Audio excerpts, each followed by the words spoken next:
trần là lâu hun đôn ta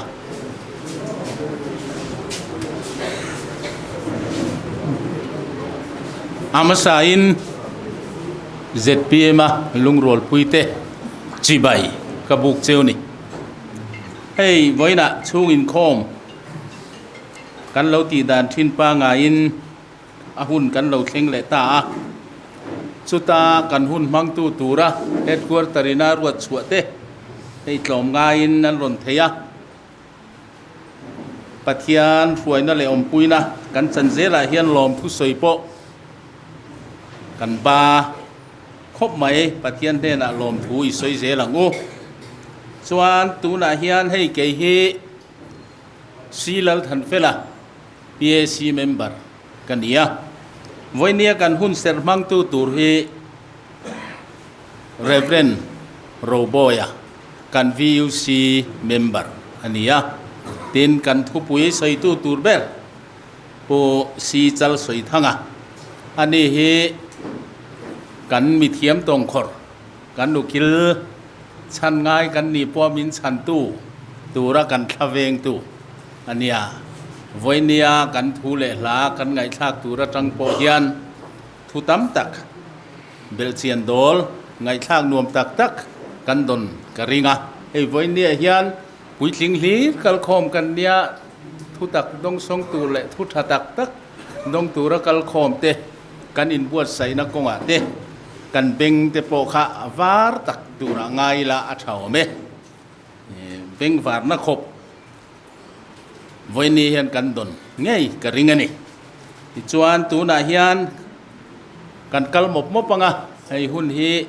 kal zela min ngak lem lova chuta chuan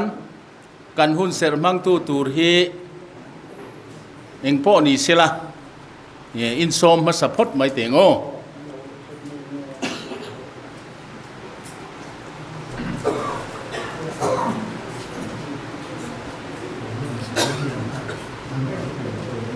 hey chú mình khom ya thom cả cái về cháu anh mới cả tel ngài lộc vào chú tí chung in khom ruồi na hun ser mang tur mình ăn ruồi thì cả lóm lẽ mới chú hoàng in rồng bồ quê tê ram mai bế sĩ mà ni ta nó lộn na bế sĩ là hoa ram xiêm đủ tu lung rồi pui rong rong tê và thiên mình chỉ bảy cái bộ cái chữ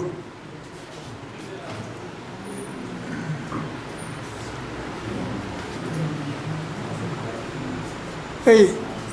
với đó cái bài bu lần tàn lần tụt coi tiệt cổ về tê ra lệ cái thôn pakhat na bung ni ami nia kan ta na lo zia ka ang khop mai soi thui vak po ngai lo kan chia ranga afia ngal klat maya mania kan partia po bel ila afia ngal zel o me ngai thangu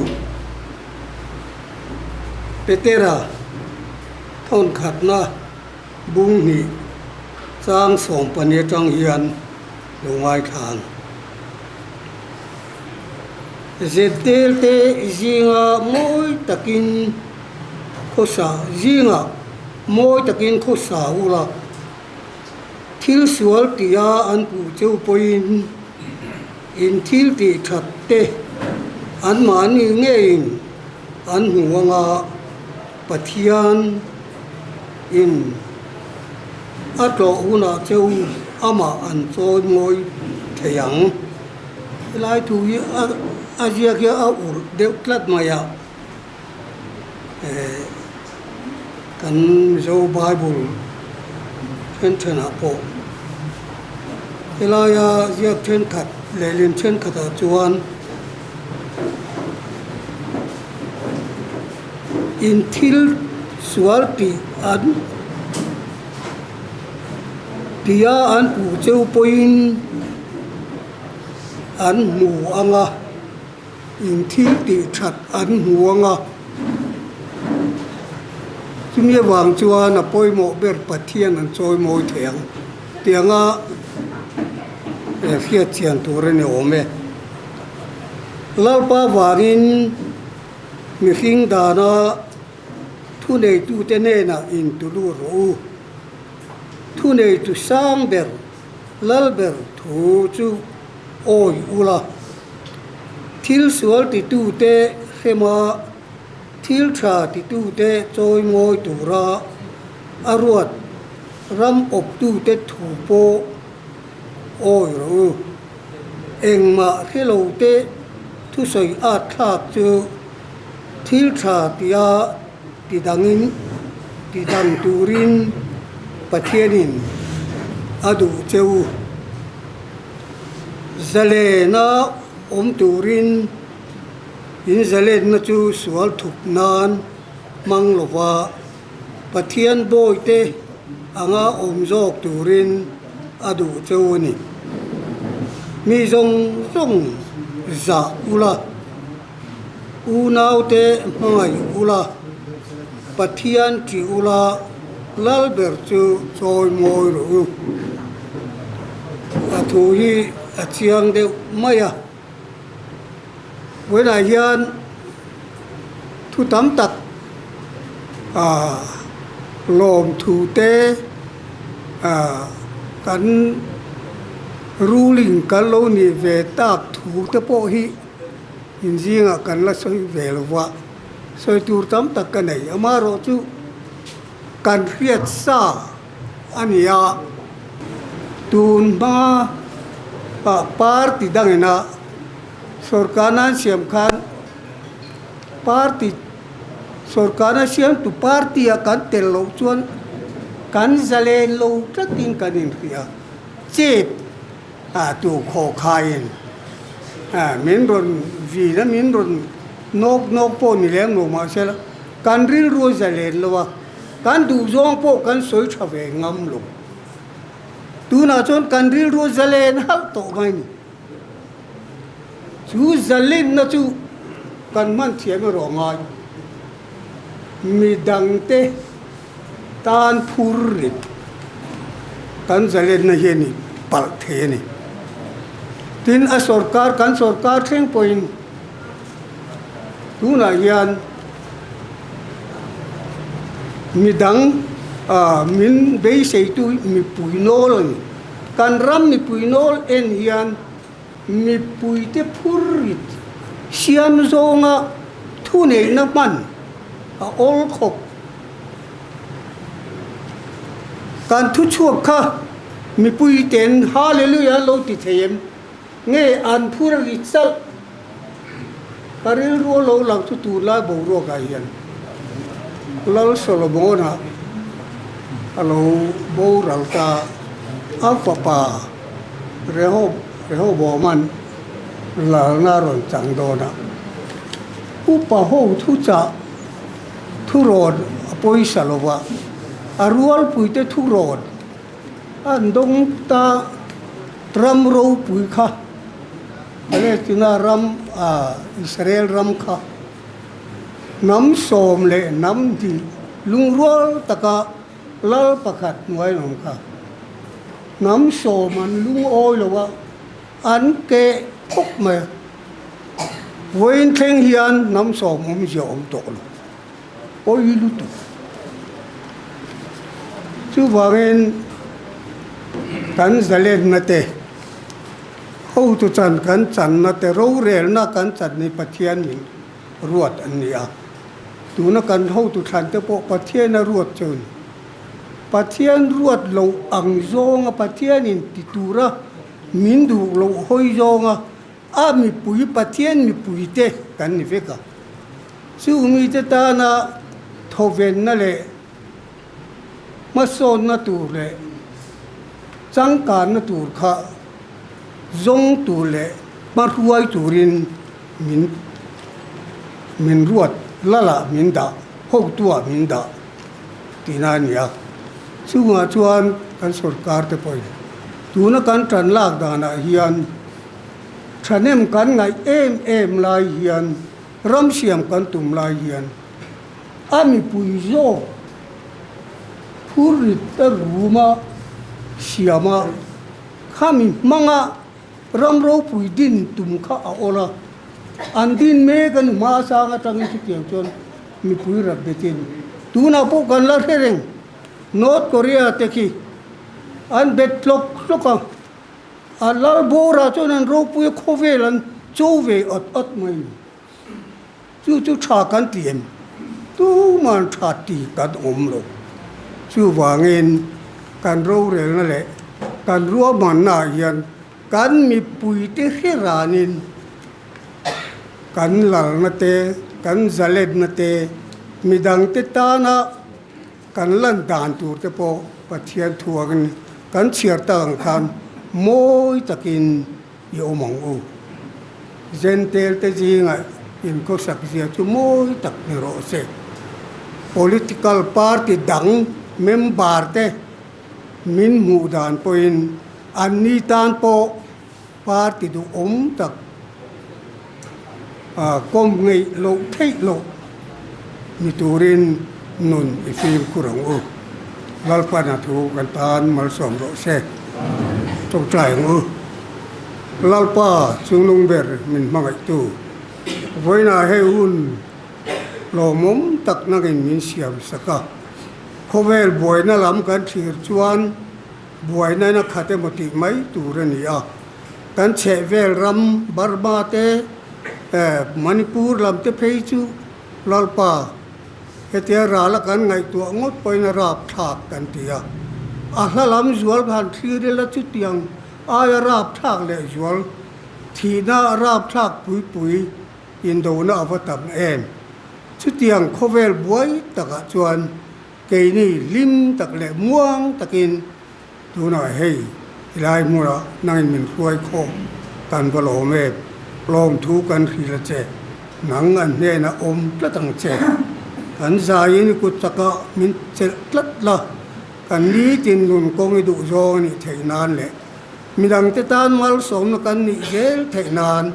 thara wi min kai huai che bang che kan lal pai so krista min kan nge na che amen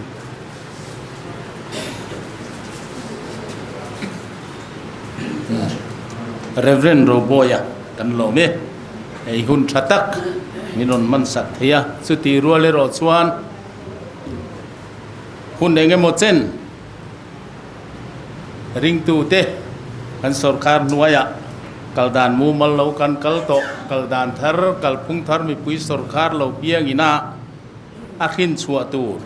le akhin chua thei dan tur pathian thu ne na kai kan kal chuan eng main min dal zo lo wang ti thlengin voine hian fuina thu kan donga anne na lom thu kan soi ni ti chuan thil thati hi ning suangu ahun taka kan sing don sia ti kha kan thu pui ni fo se thange ti chuan soi to ang khan kan opponent te laka thil tha kan lan tira thil tha kan mu tir chuan voinia kalphung thar mi pui sarkar siam tura pathian ina an pek te hian ram ro pui min ruai thleng ngei tura ngai la chung te po chu hun rei lo te a min ron zom zel don ani ti ka rei la kan chet zia le kanom dan te hian kalphung thar mi pui sarkar hi pian tir zeli la a thawme ti chuan tu na chuan kan thu soi tu tur kan som nai don tonga ani hian tun laya kan social media beina kan to na CBI general consent chung chang te ngemo kan supply bu fai chung chang te mo po aron soi fia chho tura ngai la ngun takin ni lo ngai thlatang ila tuna i lo so mangule pusi chal soi thanga kan party headquarter consultant ani lo som nga lang o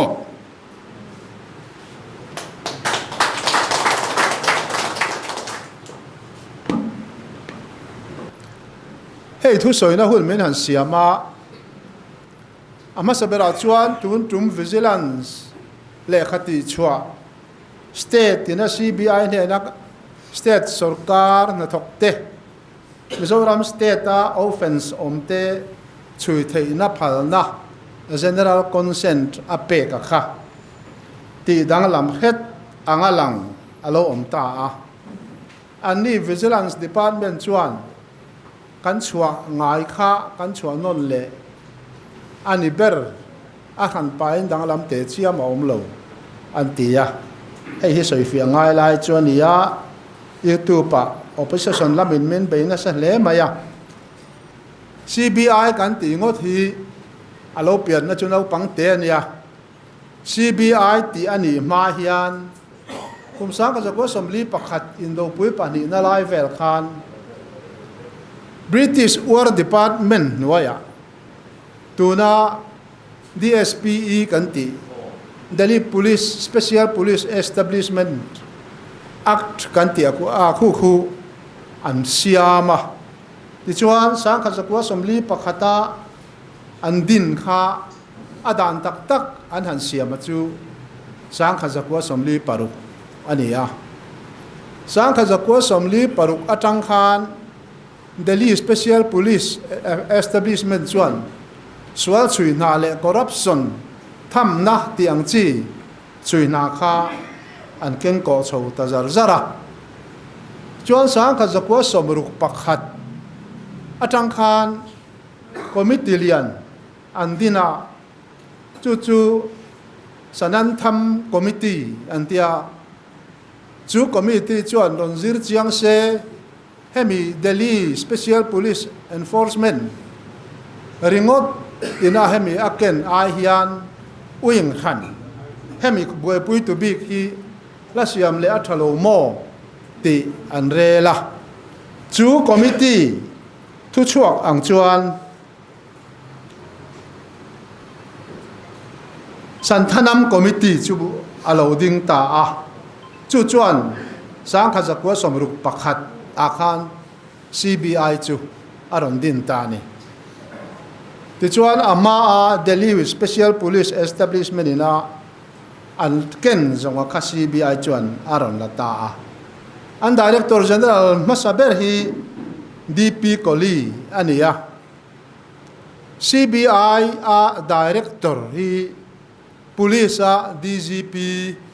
กันตีเนียนเฮียนอินเร่งอันนี้อ่ะมาเซ CBI Director ฮี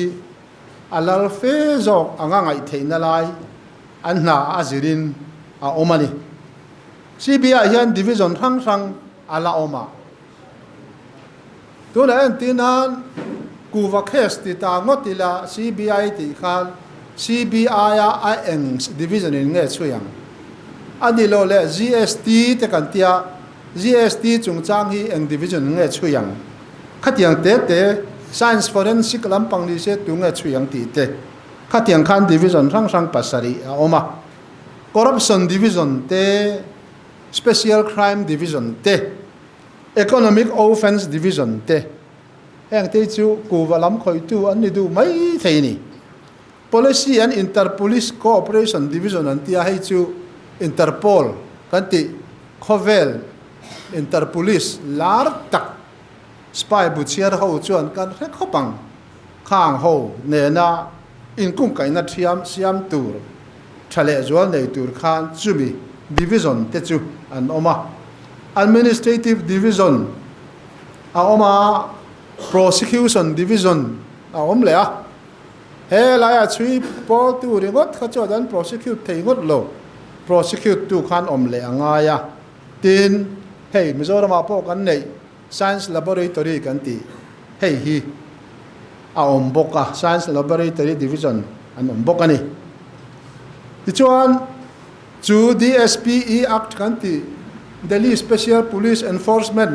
Establishment Act กันตีชวนSection ทุมน่าจวน State สรการพันนั่นเราจวนให้ฮิจุนี่ Delhi Special Police Establishment Act อันที่ CBI ด่านกันที่ไม่จูให้เฮียนี่ให้มี Section 6น่าเฮียน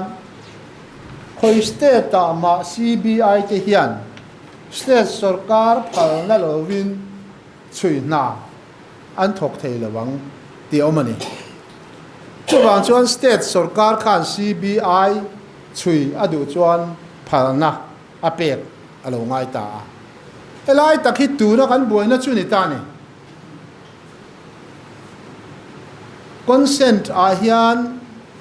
general consent le specific consent a oma ke ni hian general consent kan pe ni tin kan ho tu te zinga po ania nga ke ni ho zinga po ani mai thei as general consent ti ina a huam lai hi kan khiat chian lo na lai taka khatuna opposition ho la min be na po hi ani ta general consent chuan a soi chu kan state in lo lu kan phale ti zong ne a general top pulal ven chunga director ron chui turin a phal ngal thuai lo generala kan state tan lu kan phal pop khan case base in amal te in phal na don la leang chu general ina ken khani tho ni chu tian ni lo chuan ke hian mel ma ka ne ya khoi lai pa zurui thing ve tak em khanin an du in CBI ya complain tu pa na thelu thei sia an zu thelu ta sum tam tak sen in na ho te a khan state mol pho bok CBI mol pho bok in a don chou don ani tu te ma in hual wang mai khan CBI ko thei chu wangin generala kan state tai lo lu kan phale ati hian a case merit le a case wise in state phal na kha la la le chon angai tho chu general consent hian a ken ani chu lo chu om le a UT a te hian UT phal na la ka ngai mi lo wa tin kan consent ngai mi lo tun dan tharina ron ti le ta ka chu central government employees vaira matang lo chu ho le ke ma ni ngei po kan mi le sa central ha tok tam ta kan om tom zo ra ma central autonomous central public sector undertaking le company tam tor tu bank te chi sang he nga thok ho sikula po central kan nei he nga thok ho hi ro chu kan general consent khat alo phal to wangin state phal la la ngai to chulai in kar te chu tuna kan in chu tak a hi ania engma buaina a om lo wa chu wangin kha tin kha pakhat le chuan central sarkarina dan thar aron siam tak hemi Indian Penal Code kan ti te Criminal Procedure Code kan ti te Code of Civil Procedure Code kan procedure kan ti khang ho bu thak dan khan a vai mingan don da chuat kha criminal law thar pathum aron siama chu criminal law pathum chuan kha Delhi Special Police dan kha CBI dan kan ti mai kha ava khoi tevani ada hian a oma an tam zia chu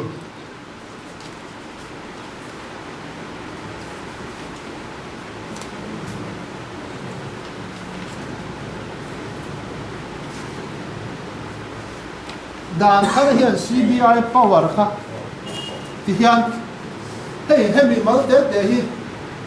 sangma pare na te nga ko na te za sangma pa ka te za sangma pa ne te ti tha ei sa thum sangma pa ka ni CBI dan man lai Delhi Special Police ina an dan man lai kha ta hian za thum sangma pakhat ngot mai hi CBI na an chui thei tur case aron da thara ta ni athena paya athena da thara chutia dan pui berina anni dan man lai awa khoi tak box sia chuan kan consent hawa po kha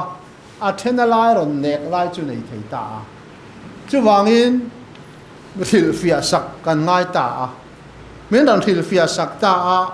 men ran thil fia sak mai hian ni lawa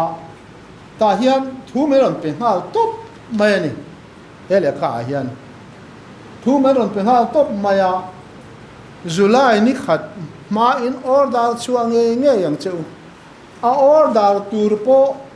hey kan don draft sa anti khap ma chuang nge tur kha don da sa top ma ni hey central le kharon tiang ni chum zoram sarkar tang khan ti tu dang om lo le o ka pu tia chua top khan ni ma tin an chua don khan a chua tu tan khan zu hel na tur mo zu ngai mo tur mo kha om chuang lo chu an ang chua ta a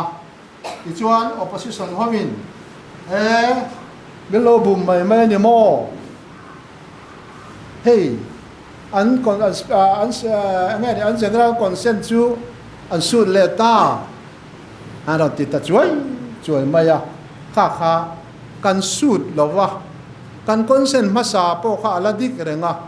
soi fia de ngai a om ta a tu na po hian kha ala ding renga ni ta hian vigilance so hian press release an don siama chu tan press release siama po chuan kan phal na pek kha central du dan in kan penon le ani chim am ja chu kan phal na pek to general consent khan case mal te alo kok chia alova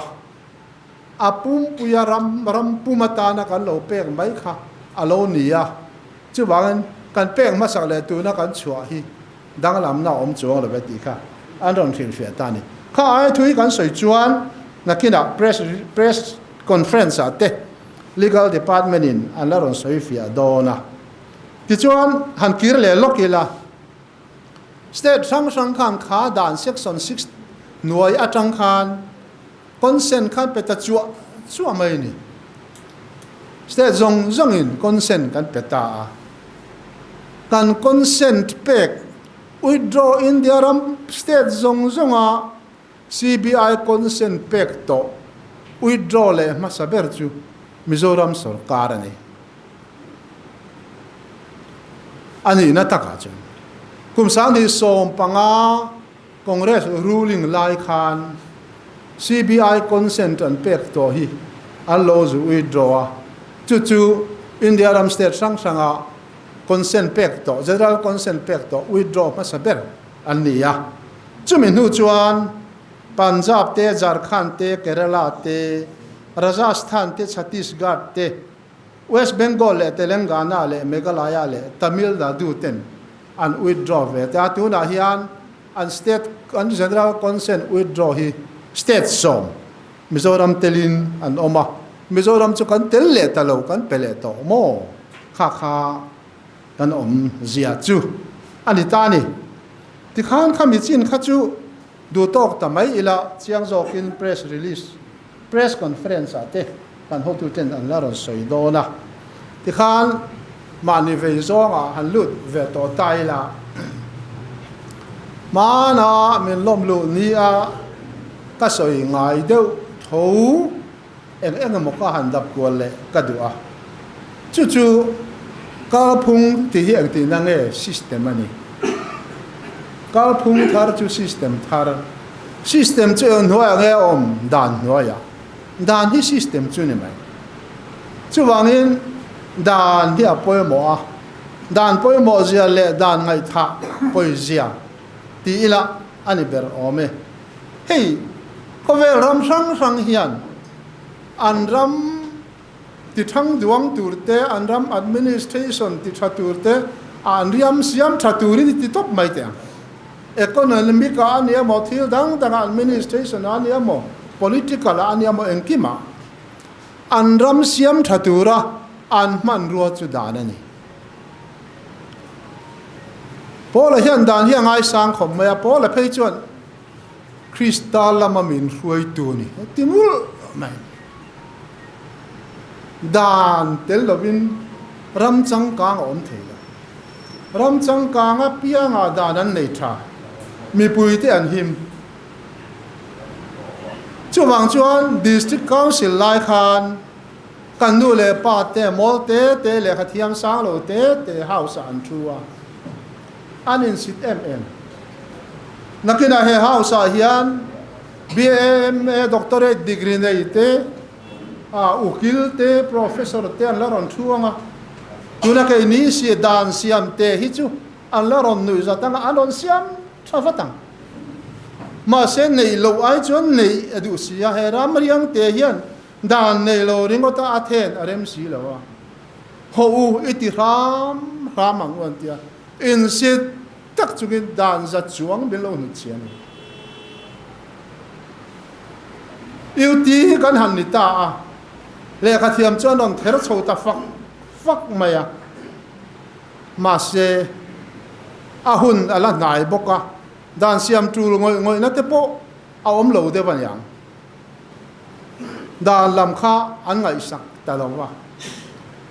ta sum le pa le thu nei na labin ru alo lu a chho te po ani yang dan siam lam chu kan ngai tu ta lo ani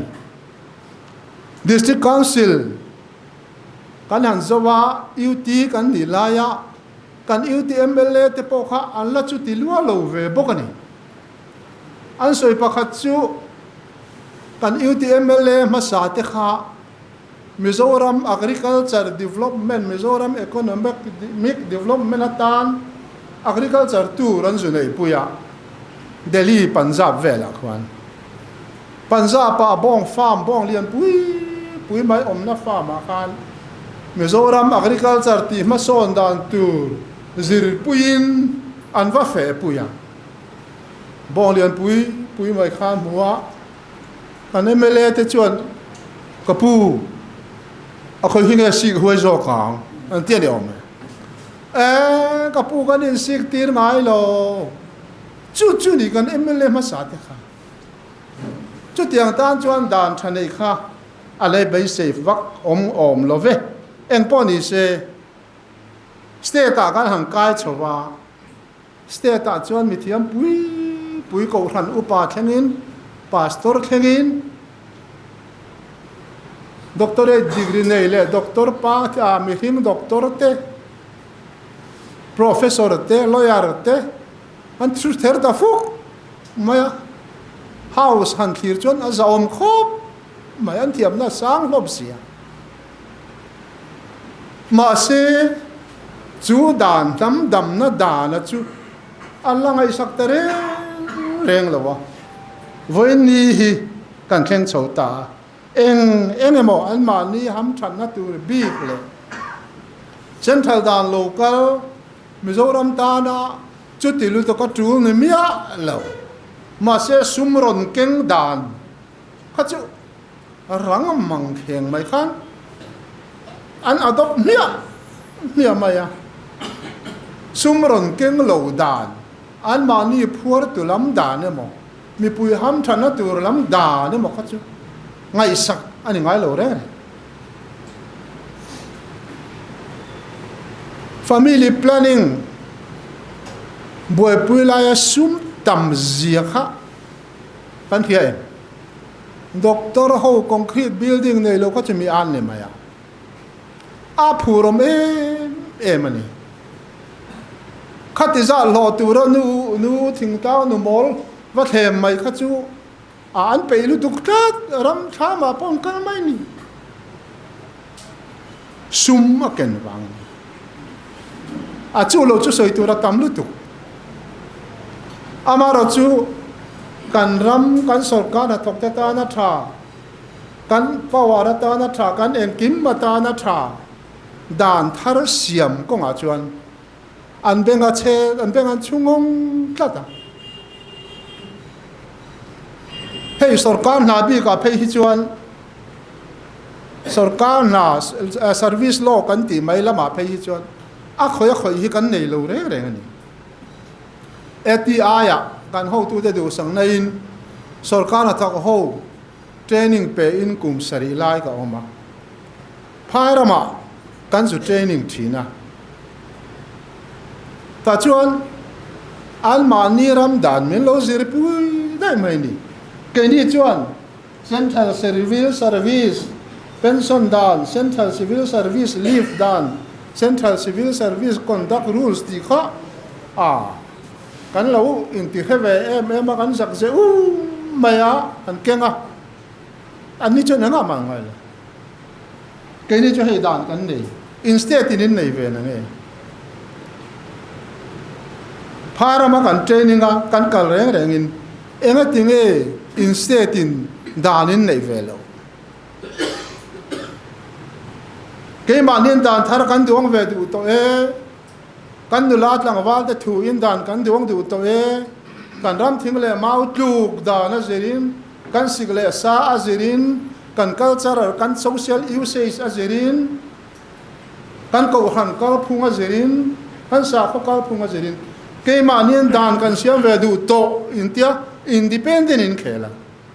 kum som ni thi sen in luan tira independent chu in mulova ma se khale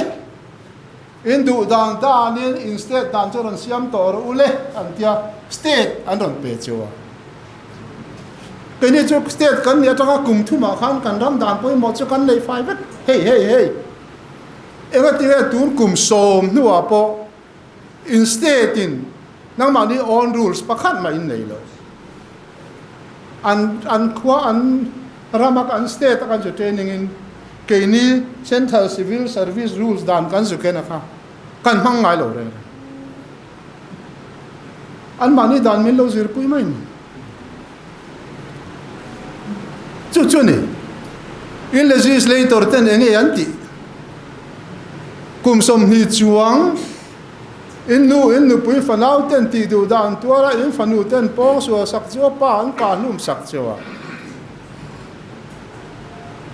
dan siam ve thein ni in du awanga kha le chen in re thei kha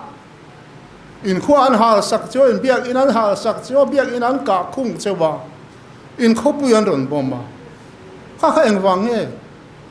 dan siam ve thei state ni kan du ke mani pualen dan siam kan du India ni lomi kha ule an lon ti ta chenga kum som pang anu apo pakhat men la sian si lo in legislator ten engenti min ti thina ni kanzak pual than zuala uzal thawa ha ka thila long ngoi te puzual phara ma zu training chu in legislator ten engenti engati nge danin nei velo min lo ti thina za tha khop mai ka tia ane puzual thawa ka pa fiam thu thiam ti taka in va chang thiam lo ve enge in legislator ten anti chon an hong thin in ti mai do in ti mai lo ni atia enge mo an hong thin ti ngot chu om zia le congress sarkar lai khan ya all mong te kha ala luar de ole ka khati lai kan legislator te thil ti mo chuna hon tu ran zonga zong te tui primary zong te tui sub center mai hong tur tin minister hon te hok du lo min an ek in kong kharan hon tir lo chak hon ringot ma yan boy puya chu ni kan legislator den voi na ke ni chuan dan thar kan siam ma opposition kan ni lai point ma than tian driver te ham than na tur dan ron siama ma se ruling ho in khati khopa an do dal kha dan hi chon huan ri hon ti ge dan te lo kan ram hi ti an tu tuna po hian kan minister sang te hian an department a dan an duang malin ka hi alo mom khop ma than te bokin progressive tax aron war chuaka kha po kan mang don tuna po education a te mun sang a PHE a river protection bill ti te apiang chhotan mek alo mom em ani ne puzual thawa soi kha han chun zom tai la khati lai kha tun MNF sarkar lai khani ta se khatiang chia khan puzual thawa zo tai la eng tin nge min chana o khatia ami chan na ma sa kha chu congress sarkar hun lai ne MNF sarkar lai khan zo tai la puzual in legislator ten enge an ti min lo ti thina za tha khop mai han ti tai la an faktin in tiang chu ati karinga achan chu MNF sarkar lai kha chuan an pu fak chia kha an na kha nia ama fak mai lo kha chu ti tur khan nei lo re nga ama kha an fak ngar minister tar thani tur chu na ma fak party worker thatur chuan ni tur chuan ama fak khati ze gs fel tak ni tur chuan ama fak khania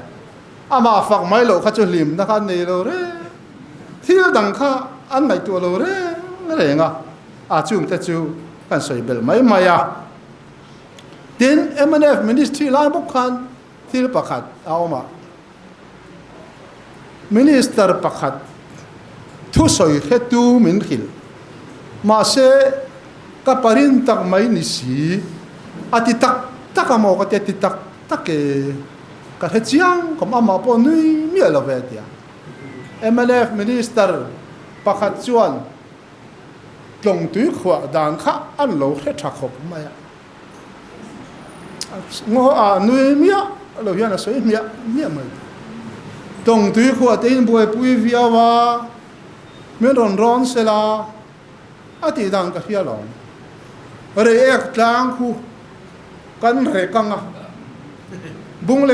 lekin kan re kanga japan tho na lian kan changa tho na lian kan khai ti ranga kan du na zona kan zu thak ti ranga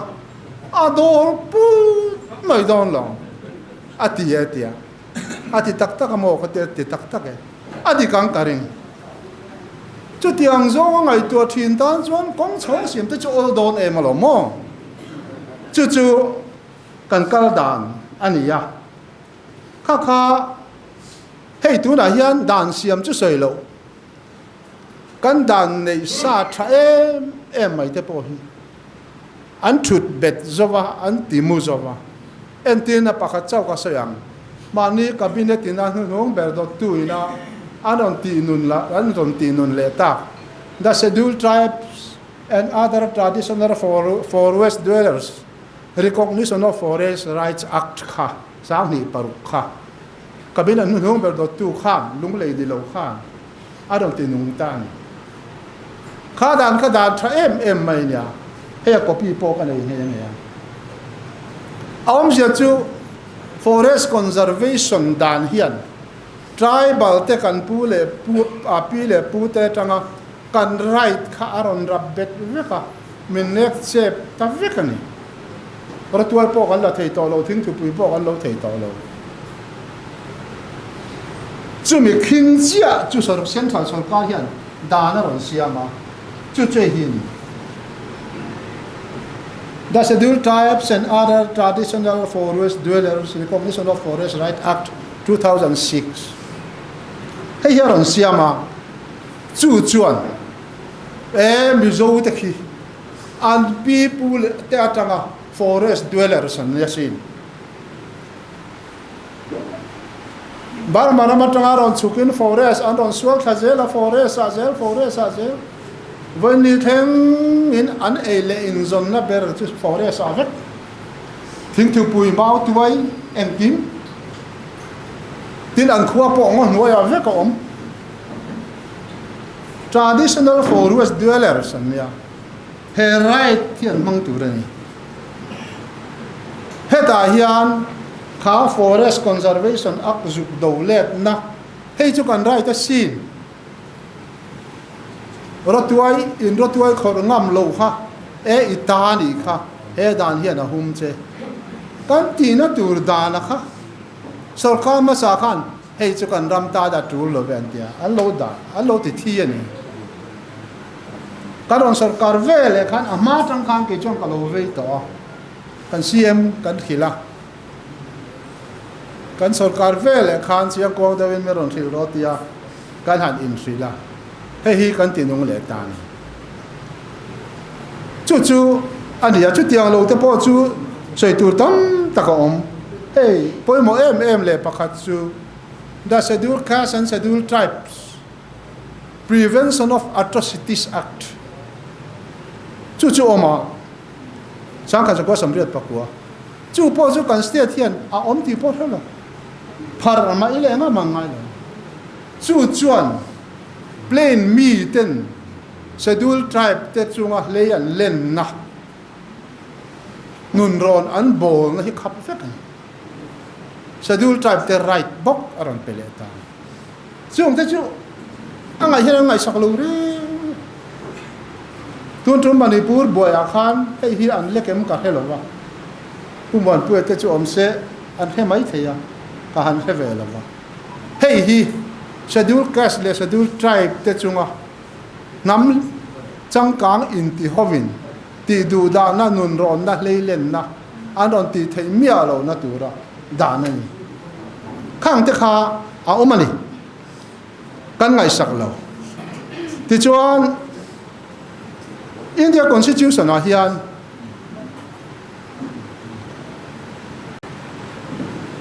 an vei mia lo vei om em chu lusai thil fia nan khan eni mizo trai pati tai mai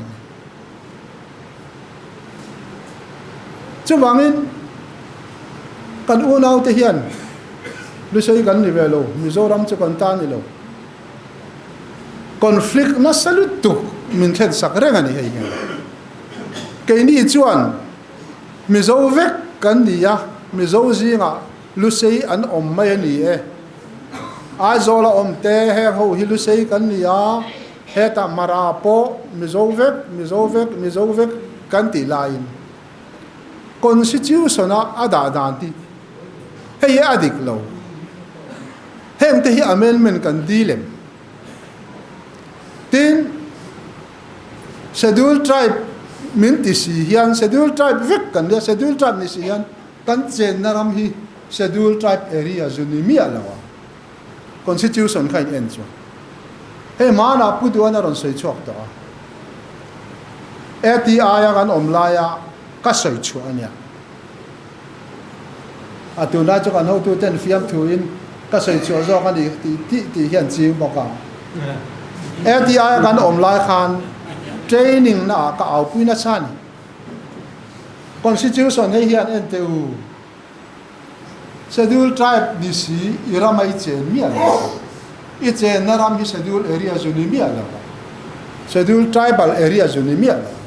tribal area ni mi ala wa tribal kan cheng ni tu ina ma menan ti goi tum ta se ang ti ne kan tan sarkar hian he ti availo re re ka tia chumin hu ang ma chen a khan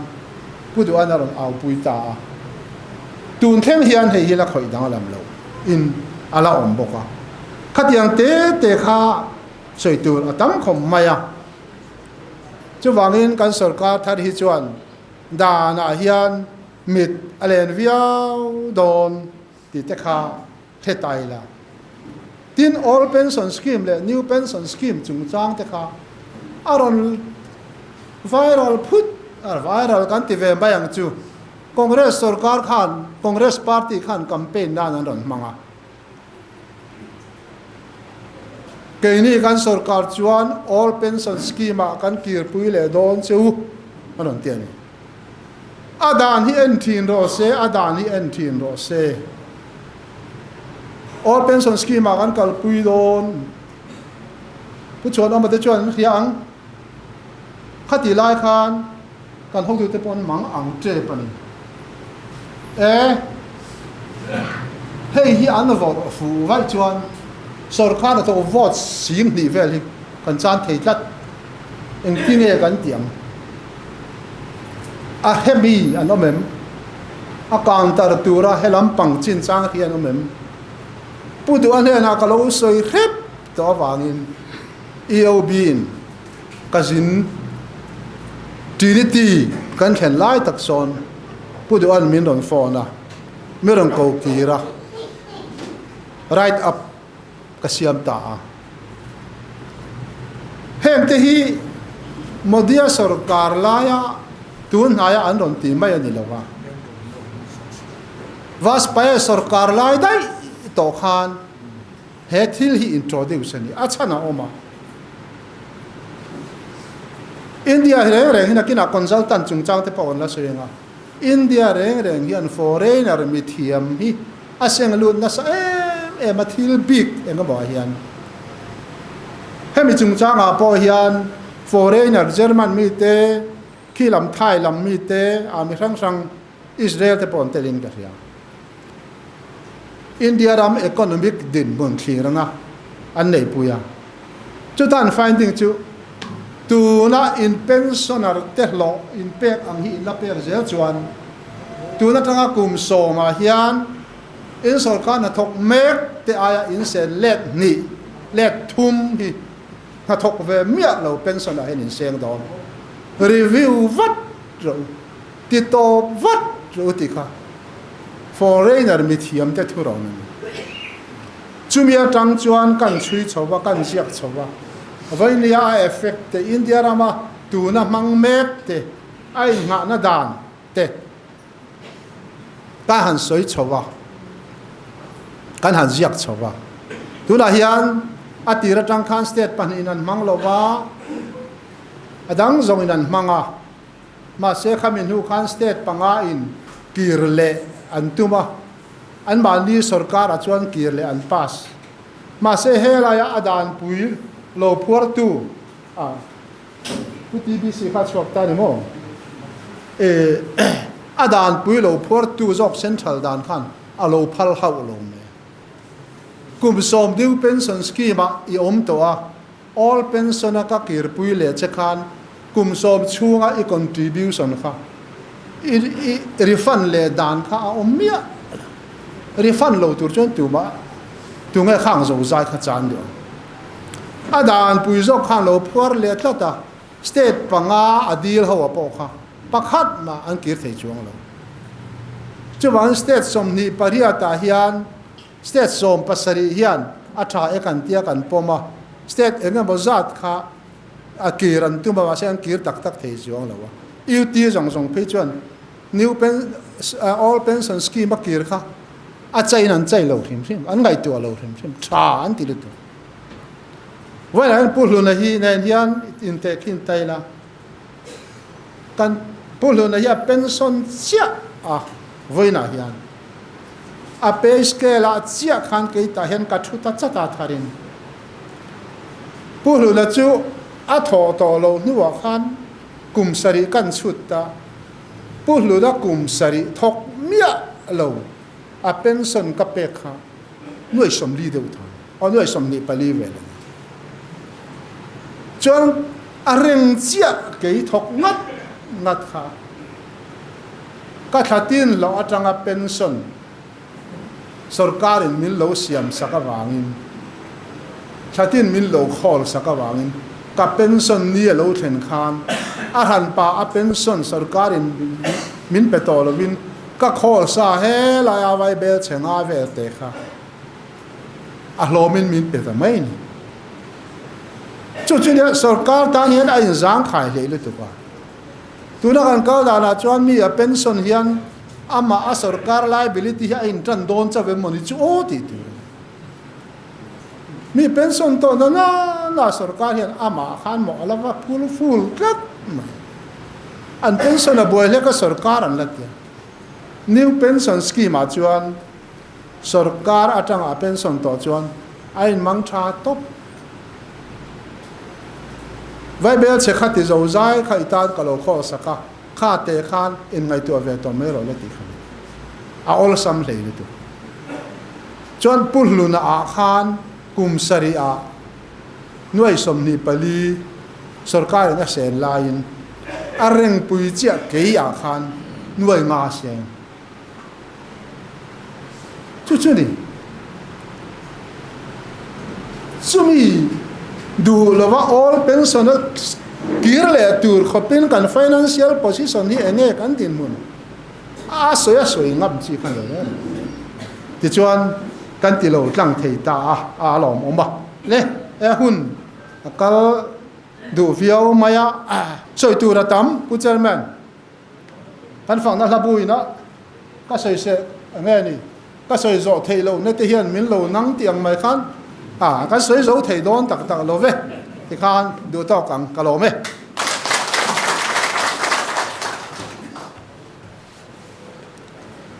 pusi chal soi thanga